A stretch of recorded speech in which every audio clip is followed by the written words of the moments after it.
Welcome to episode 26 of the Babes Talking Business podcast. Today we have Rachael Kable, who is a mindfulness and meditation teacher. She's a published author and the host of the Mindful Kind podcast. With a background in psychology, coaching, and counseling, Rachael also has personal experience with stress and anxiety, and she's super passionate about empowering people all around the world with stress management techniques. Her podcast, The Mindful Kind, has been downloaded over 3.5 million times, and we have the pleasure of having her on our podcast today, where she shares some really beautiful insights. You can listen to this interview and get to know Rachael's personal business story on how she's built her incredible empire to where it is today. She also shares some really personal insights into her daily and weekly routine and how she runs her business, which was super inspiring. She also talks about how she deals with challenges that come with owning a business, and she talks about her mindfulness tips for people who are running their business or side hustle or passion project to have a beautiful balance in their mental well-being and business. Make sure you find us on Instagram for a daily dose of business inspo over at Babes Talking Business, where we do a shout out of the week every week. Leave us a review on the iTunes app and let us know what you think about this episode. Don't forget to leave your Instagram handle so we can tag you and shout you out to the rest of our tribe. You can also check our website at www.babestalkingbusiness.com, where we have loads more information, including upcoming events that we have happening this year. We just want to take this moment to say a massive big thank you to the Health Darling Forum, our beautiful sponsors. 16 weeks of online holistic healing to nourish your body and your mind and your soul. Go and check it out. The website is www.thehsc.net.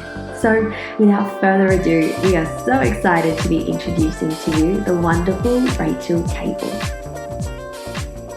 Big welcome, Rach. Thank you so much. I'm so excited to be here and chatting with you today. For those who don't know Rach, I actually stumbled across Rach on Instagram. Actually, no. My mum stumbled across Rach in the newspaper when her book just got published, and I was like, who is this beautiful woman? So she's just got her first book published, so massive congratulations. It's called The Mindful Kind, and obviously we're going to talk about it a little bit in a second, but it's all about mindfulness. But that's how I stumbled across Rach, and I started digging a little bit deeper, and I looked on her website and I saw all the beautiful resources, and I started following her on Instagram. So maybe for those who don't know you, Rach, and haven't stumbled across you before and don't know your story, how did you get into mindfulness and where did this all start for you? Thank you so much. What a lovely introduction. I am really excited to talk with you today about mindfulness and business and all things like that. But my journey actually started from a place of anxiety and stress, and I started experiencing those things when I was quite young and really just wanted to understand myself better. And so I started to learn more about psychology and understanding the mind, and I just found it so interesting and so empowering that I just continued down that path, really, and I went to university where I studied psychology. I ended up volunteering on a helpline at the Anxiety Recovery Centre, which is where I learned about mindfulness, and I started implementing it myself and just found it was so transformational for me because I was never really present that much in the moment. I was always thinking, well, what do I have to do next? And what have I got on next week? And what have I got on for the rest of the day? And just trying to plan and predict everything that was going to unfold. And that was creating a lot of stress in itself. But I thought that it was helping me to stay on top of everything. So it was kind of a bit like a protective way of thinking. And I did a lot of rumination as well, like, oh, I regret that I did that and I shouldn't have said that, and just kind of getting really caught up in those sorts of thoughts. So when I learned about mindfulness, it was just really, really strange. Like, I did not think that way naturally most of the time. So something as simple as just tuning into my breath, I was like, wow, I can just experience my breath. I don't have to be thinking about everything and feeling stressed. And for me, that just changed a lot of different things in my life. So I started sleeping better and my relationships felt more connected. And I wasn't so caught up in my own head all the time that I could actually work on things like self-esteem and confidence and assertiveness. And so I think it was just so powerful for me that I wanted to share it with other people, and that was really how it all started.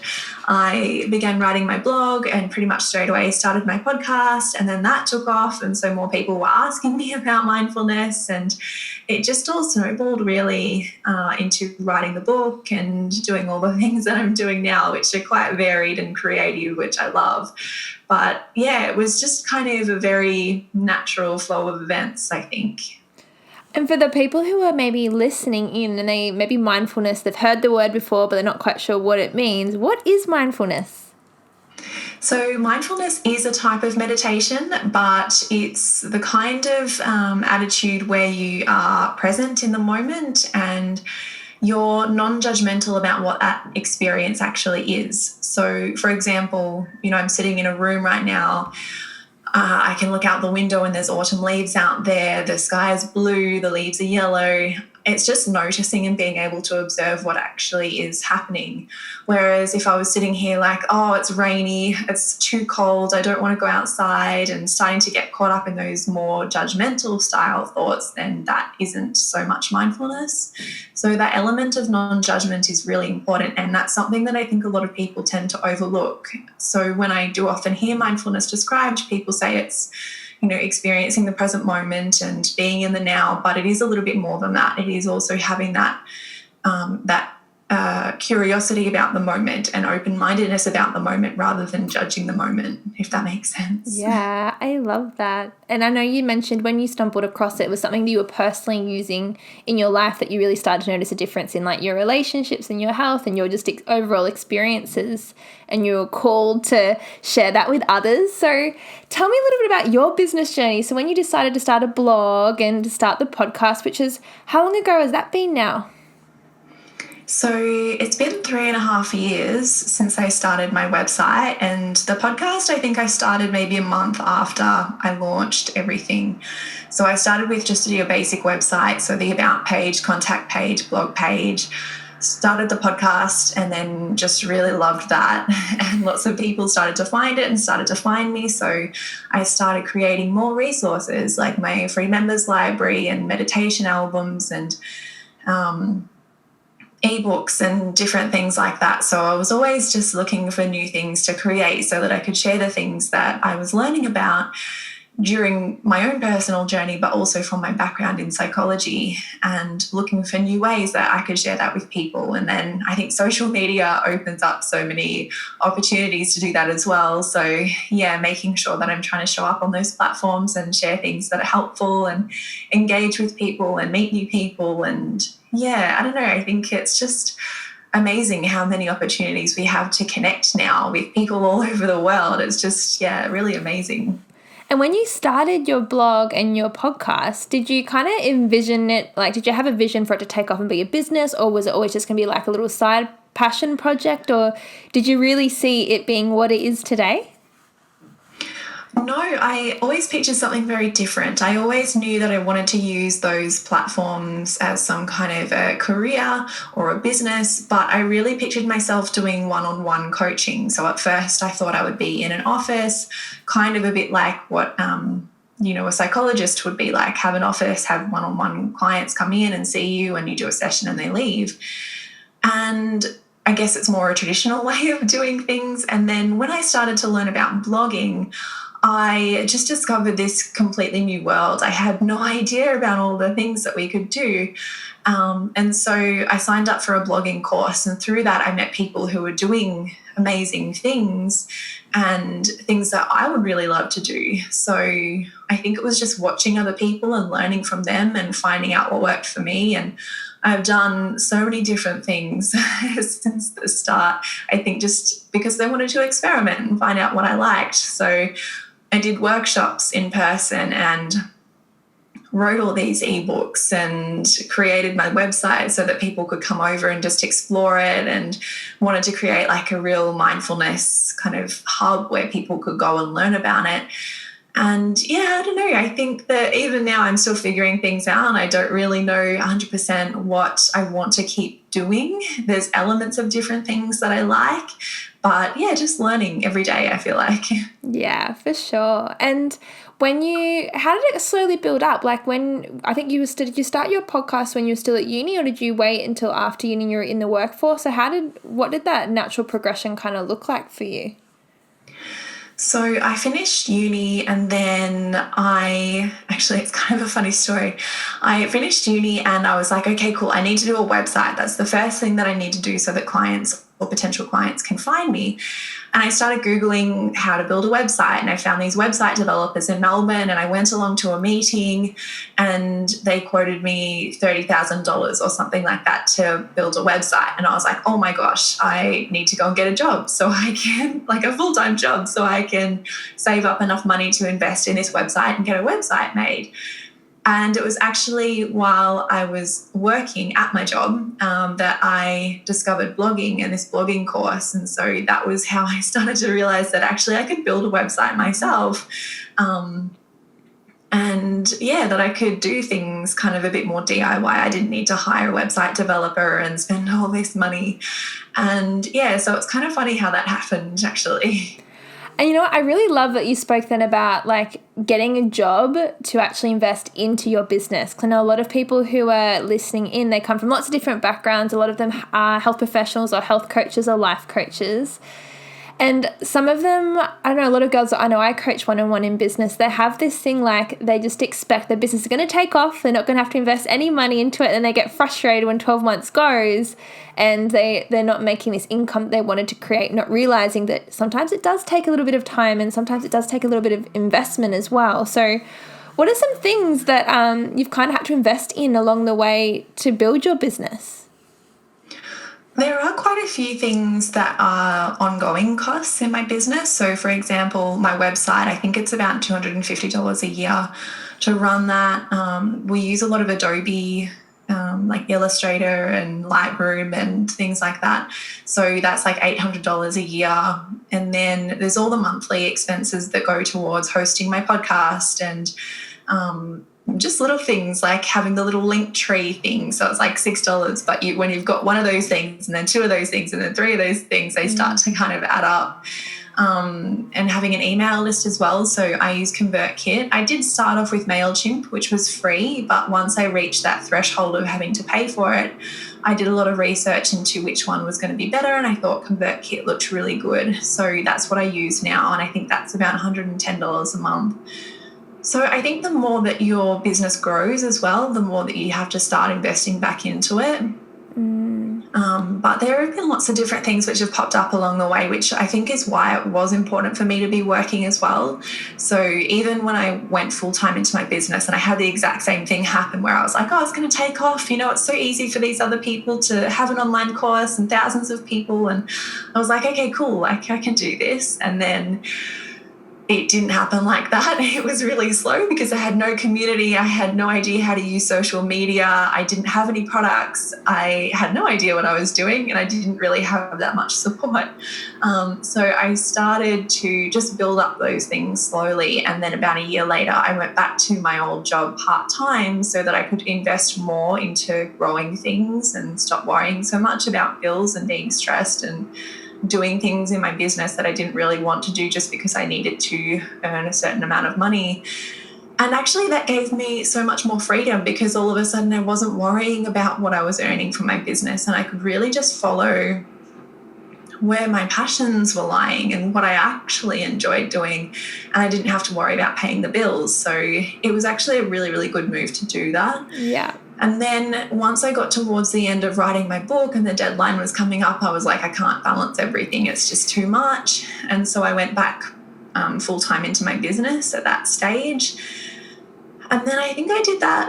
I've been doing that for about a year. And then just recently we moved back to my hometown and I've started working part-time, like just casually every now and again back at the pharmacy, which is really just something that gets me out of the house and helps me connect with people in my hometown. And I don't know, it's just something different to do, which I think is important as well, because sometimes working from home, I find you just get a little bit isolated and things get a bit stagnant and you feel like you need a bit more of a social life. And so being able to have these different types of work has actually, again, been helpful and been productive on my business, because I feel a bit more inspired.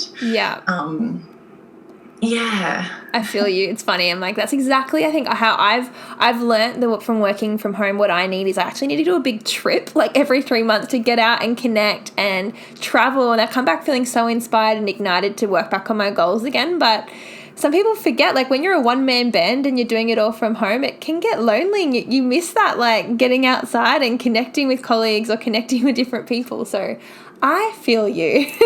Yeah, definitely. It's so funny because even though I'm an introvert and I love being by myself, I found that when I went full-time into my business, I missed everyone at work. And we used to work in an open plan office, and I didn't really like it because I felt like my energy was always really drained by the end of the day, and there were people constantly interrupting me. And I actually started work 2 hours early so that I'd have 2 hours just to myself to be in the office before everyone came in. But then when I started working full-time on my own, it just really hit me how much I enjoyed that interaction each day, even if it was just going down for a coffee or something like that. I missed it. And I know before we were talking about when you did get started, kind of learning it all and teaching yourself some things. So did you have much support starting up, or did you invest in getting support or any mentorship, or have you kind of learnt to do it all by yourself as you've gone along? The first year I really did pretty much everything myself. It was just Googling stuff and learning from other people that were doing things that were similar to what I wanted to do. But I'm really lucky in that my partner is really, really supportive and always has been of my business. But he's also studied design and animation and photography and things like that. So he's come on board and done so much in terms of taking photos and redesigning my website, because I'll be honest, my first go at it wasn't great, and then I rebranded and it still wasn't what I wanted. And then we really collaborated on the last rebrand, which is that pink and blue, which I've stuck with for the last couple of years. So, I'm really lucky that I've got him to bounce ideas off, and he proofreads my work, and now he edits my podcast as well. So he's taken on a lot of different roles within my business, which is amazing. And eventually I think the next step that I would like to take is hiring someone for doing admin kind of stuff, just because my emails get a bit out of control sometimes. And that's not something that I really feel, lights me up or anything like that. So that's kind of the next step forward that I would like to take. But being able to work as a team with my partner has been awesome. It's, I think, something that you need to get used to, and you need to be able to compromise and problem solve a lot, and you need to really get along. But it's worked for us. What do you think? So it's been 3 years now since you've born the Mindful Kind in that brand in itself. You've got obviously the book now, the podcast, the blog. What do you think's been your biggest lesson on your entrepreneurial journey?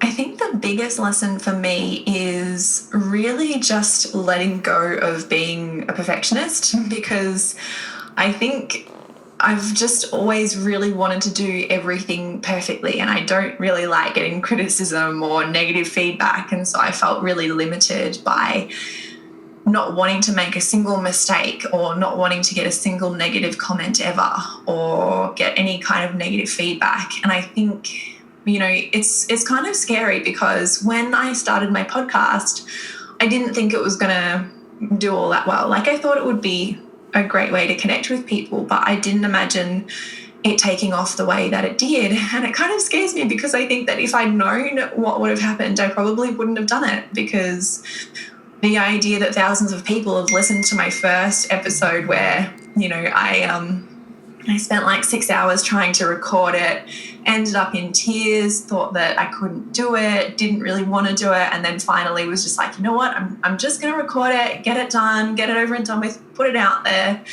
I don't think I could have done that if I'd known what was going to happen. So I think I've come a long way since then, and I've realized a bit more that it's better for me to do something and to get it out there and to do it as best as I can without having to perfect it, and to use criticism or negative feedback or anything to my advantage, and to actually use it to connect with people more and to create more things that they actually want as well.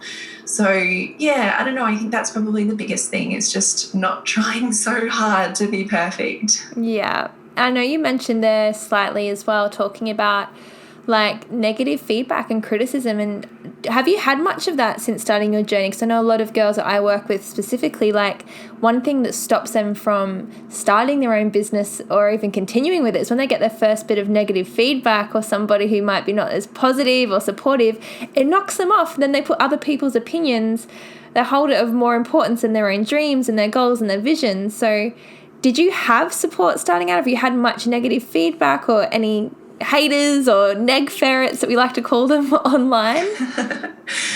I haven't really had that much happen, to be honest. Everyone that has given me feedback, that you could take as a negative, have gone about it in a really nice and thoughtful way. So I think I've been quite lucky in that regard.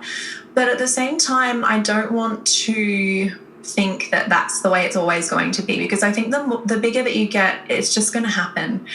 And I remember I think probably about a year after I started my business, I was on Twitter, and I don't know who it was, but someone had sent me a tweet saying I should go and kill myself. And that was the first kind of thing that, you read it and your stomach just drops and you think, oh my God, like there are people out there that don't like me. And that was really scary. And I think that it's more just about being able to talk about it. So for me, I always talk to someone when I'm feeling a bit like, oh, this person's really said something that maybe I don't agree with or that I don't like. Being able to get that out in the open rather than bottling it up and feeling like I need to deal with it all myself and just get over it, because you know what, I'm an introverted kind of sensitive person, and those words and those things do hurt. So I think having a level of respect for that has been really important. But then at the same time, I don't know, I read all these quotes. I can't remember any specifically, but I remember reading things where people say, you've got all this time in the day, like however many seconds, would you let 1 second influence the rest of your day? And it's kind of like this with people, you've got so many people in the world that like you and appreciate you and love you and care for you. Why would you let one or two people make you step back into your shell or stop doing the things that you're doing? And I think for me, that's been really important to just keep in mind that, for any, 1 star that I get on my podcast or something like that, there are that many people that really learn from it and that it helps them and it supports them. And that's the reason why I do what I do.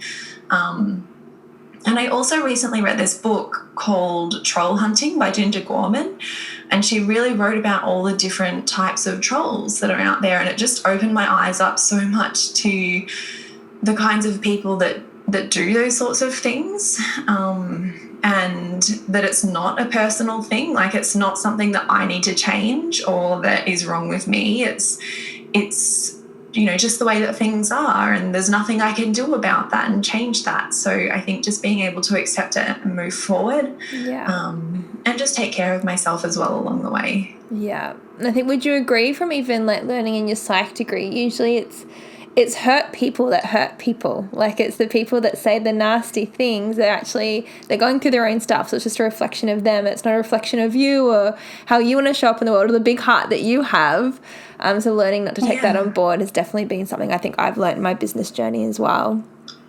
Yeah, definitely. There was this quote that I read by Buddha, which was something about anger is like a hot stone, and if you hold on to it, the only person that you hurt is yourself. And I feel kind of a bit like that with the shame that you can feel when someone says something to you that you don't agree with or attacks your person or whatever. If you hold on to that, it's going to hurt you. They don't care. Like, they've moved on with their lives. Yeah. It's only going to hurt you. So I think being able to know how to look after that and to move forward from that is, really important. Yeah, for sure. And so would you describe, I know some people look, especially when there's businesses online like ours, and they just see the podcast and they might just see some pretty pictures on Instagram and they think that it's all rainbows and sunshine and it's been easy. Would you describe your business as being easy? No, definitely not. I think there are so many ups and downs along the journey. It doesn't matter who you are. It doesn't matter if you're the most successful online entrepreneur in the world. You've had challenging experiences and you've had ups and downs. You know, even the people that are right up there, like Tony Robbins and Marie Forleo, and they're making millions and millions of dollars. It can't have been easy, and I don't think it would be easy even now. So I try to keep that in perspective when I'm looking at other people online. I actually try to do my own thing a lot now. I don't so much compare myself or follow along with other people, just because I feel like sometimes it distracts me from my own journey. But yeah, I don't know. I think it's not easy for anybody. I think everyone has their own challenges, whether it's internal stuff like, you know, self-limiting beliefs or negative thought patterns, or maybe they've had an experience with depression or anxiety or whatever else it might be, or whether it's external stuff like their business isn't taking off the way that they wanted it to, or they've had to go back to a job that they don't really like, or you know, they're stressed out because they've got a lot of different things that they're balancing, like family and friendships and work and business and everything that can be part of this kind of entrepreneurial journey. I think it's such a balancing act for such a long period of time that you maybe don't get to relax all that much. And I think that I don't know, I think it just takes so much persistence to build something like this, and that was what I didn't expect, but at the same time I wouldn't change it, because I am so proud of everything that has happened, and I'm excited about what is to come, even though it's not perfect, and even though I'm still challenged by things and not everything is the way that I expected it would be. But yeah, I would still do it all over again. And what do you think is, like we said, we're all kind of, I like to say another level, another devil. Like every time you get through a challenge, you're going to be faced with another one that's preparing you for that next level of success or impact or whatever that may be for you. So what's a challenge that you're currently working through at the moment? For me, it's just time management, really. I think that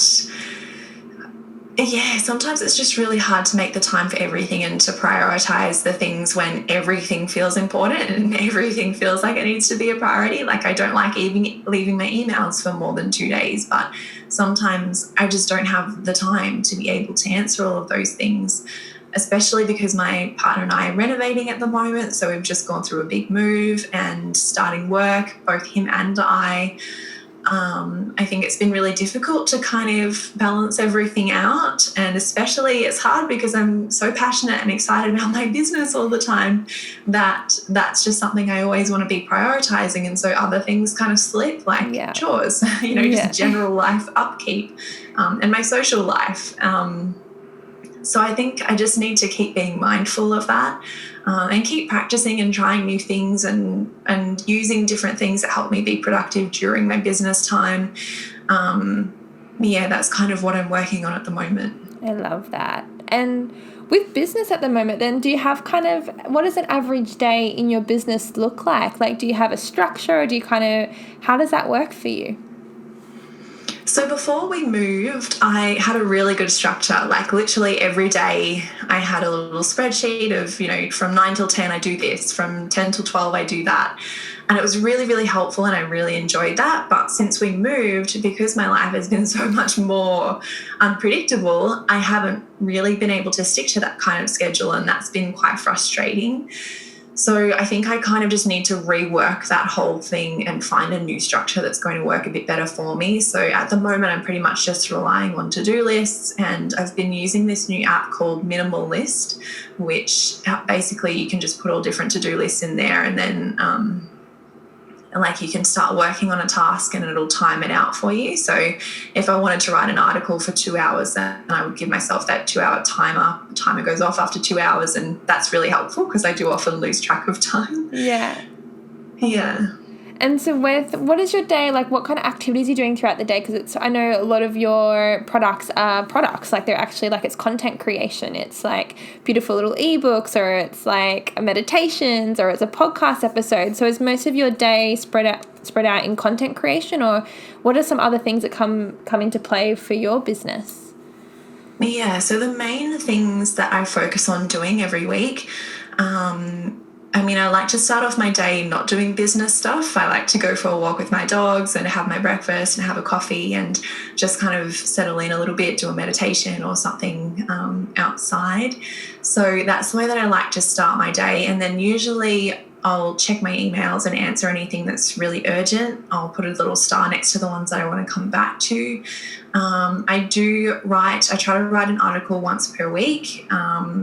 I do my podcast once a week. So I also pretty much write that down. Like I use a script when I record it, just because otherwise it takes so long to do. And then I can make sure that I'm hitting all the points that I want to hit, and I can research things properly, which I just really like being able to do. And then, so I do that once a week. I do my newsletter once a fortnight. I try to post on social media consistently. So I had started, again, before we moved, I had started using like a digital whiteboard where I would plan out my week of social media content. So usually 3 to 4 posts on Facebook, 3 to 4 posts on Instagram, 2 or 3 posts on my other Instagram, and then 2 things on Pinterest. So I had that all planned out. But again, I haven't been doing that so much since we moved, but it would be something that I'd like to get back into. And then just all the little things that pop up in between, like interviews or doing an Instagram live or something like that. There's always those little things that pop up as well that you need to schedule in. So yeah, I've got the things that are the core part of my business. And then outside of that, I do also work on, guest posts for other websites or content creation. I'm working on a mindfulness course at the moment, so I've been trying to focus a lot on that. But I also have a meditation album that's ready to record. We just need to set up the space and actually do it. It's very varied a lot, but then there are those core things that I need to be doing each week. Such an exciting time for you two, with lots of different projects happening. And yeah. I was going to ask you, what is next for you? Like, what's the next business goal or a personal goal? What are you working towards at the moment? I do really want to build up the products on my website. I've got 2 meditation albums at the moment and 2 ebooks. So I'd like to do another 2 meditation albums before the end of the year. And I'd like to launch my course about mindfulness. So those are kind of the main things. But I've also had a second idea for another book kind of like swirling around in my brain. And I'm like, oh, is it too early or is it still a good time? And I should jump back into it. But I did find that writing a book was so consuming, I kind of had to take a step back from other types of content creation. So I think it's kind of figuring out whether or not I want to focus on doing a second book or content creation for my own products. And I think at the moment I'm leaning more towards my own products. So yeah, but we'll see what happens. And I'll make sure to pop all your details in the podcast notes too, so everyone can go find you on your Instagram and your website. I've delved into some of your meditations. I'm halfway through your book and I'm loving it. Oh, thank you. I'm really loving it. And just because I know your time is obviously so valuable, I'd love, before we end, what are some tips? Because obviously a lot of people who are tuning in, like I said, are entrepreneurs themselves, or they're working full-time for themselves, or this passion project. What are some tips you have for applying mindfulness in business and in work? Because I know a lot of the girls are like juggling full-time work and then they're trying to do this on the side or whatever their business is on the side, and their heads are just all over the place. What advice could you give to them, especially in regards to mindfulness? There are a couple of different tips which I would really recommend, and it's amazing because there have been so many studies which have shown that mindfulness helps with attention and it helps with memory processing and it can help with productivity because you can pay attention a bit better. So it kind of has these knock-on effects as well as having a good impact on your mental well-being. So the first thing that I would really recommend is incorporating mindfulness into activities that you already do during the day. Just normal activities like washing the dishes or brushing your hair or taking a shower or making the bed or getting dressed or having a conversation with someone. Really being present in those times rather than thinking about the next thing or getting lost in thoughts about things you should be doing. Paying attention to your senses can be a really great thing to help you do that. So, for example, making the bed, you might feel the texture of the material underneath your fingers, or you might feel the warmth of where your body was lying, or you might notice that you might look out the bedroom window and see what the weather's like or the season's like, and just paying attention to that experience. But then the other thing that I would recommend as well, which is something that I do quite a lot, as soon as I notice myself starting to get overwhelmed by stress or by, some kind of thought of something I should be doing or my to-do list, I try to do a breathing technique. So usually mindful breathing technique is something that can be really helpful for me. It's just literally paying attention to the feeling of the breath moving in and out of your body. It can help to place one hand on your stomach and maybe one hand on your chest, and that can really help you tune into that movement and that sensation. So I do that quite a lot during the day, just because it gives me that little bit of a break. I don't know, it helps me feel a bit more refreshed and a bit more calm and a bit more clearer, so I can go back into my work or back into figuring things out with a little bit more, a little bit more calmness, I guess.